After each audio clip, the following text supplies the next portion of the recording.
Dr. Huffer, you've taken on the responsibility of bringing equal access to everyone else. Sounds like a burden, but is it a burden of joy, or is it primarily out of necessity? Oh, what a penetrating question.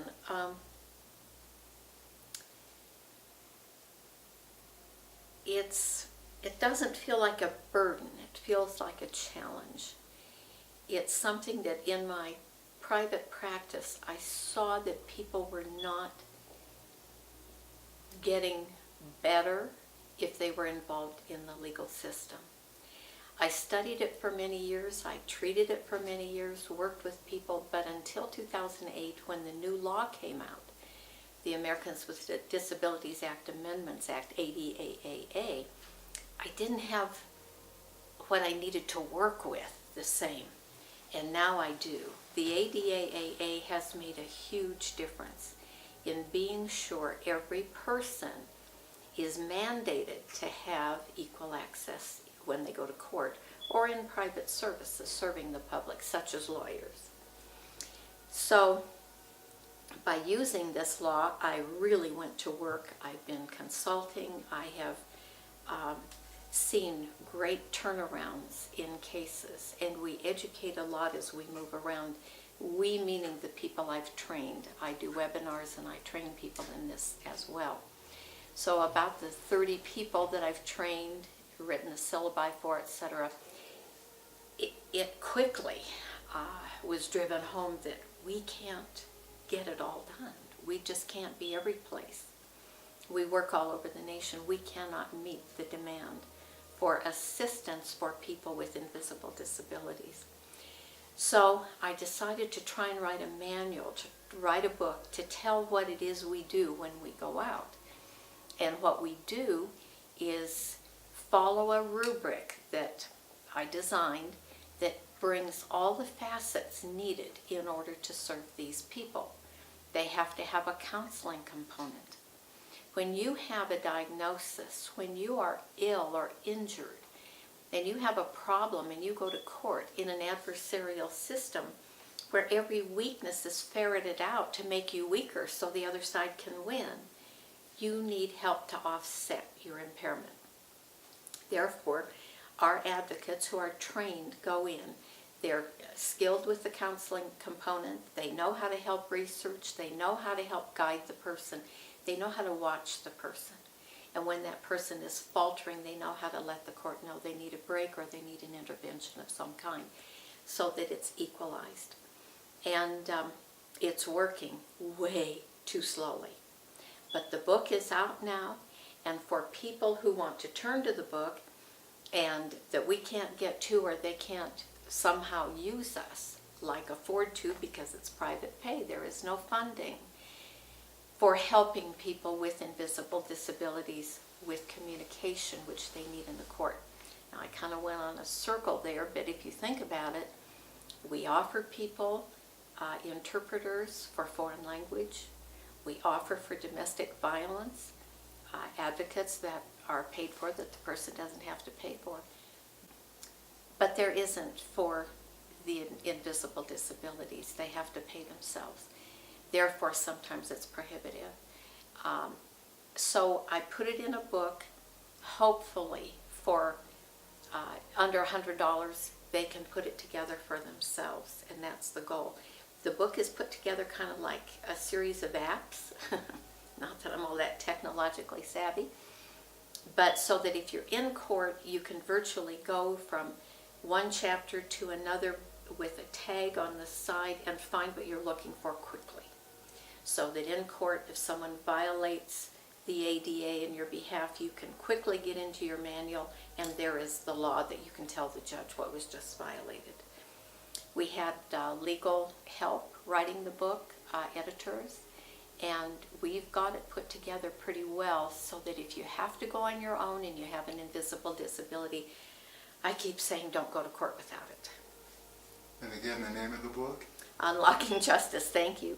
the Americans with Disabilities Act, Amendments Act, protecting persons with invisible disabilities, unlocking justice, because they've been locked out of justice for years and still are in many cases.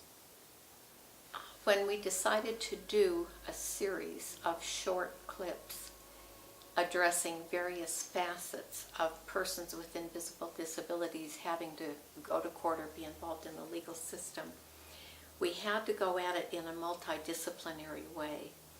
So one of the clips, or two or more, will have to do with attorneys, mainly Don Allen Moe Frederick, we call him Moe, who is a Harvard graduated attorney and licensed in Colorado.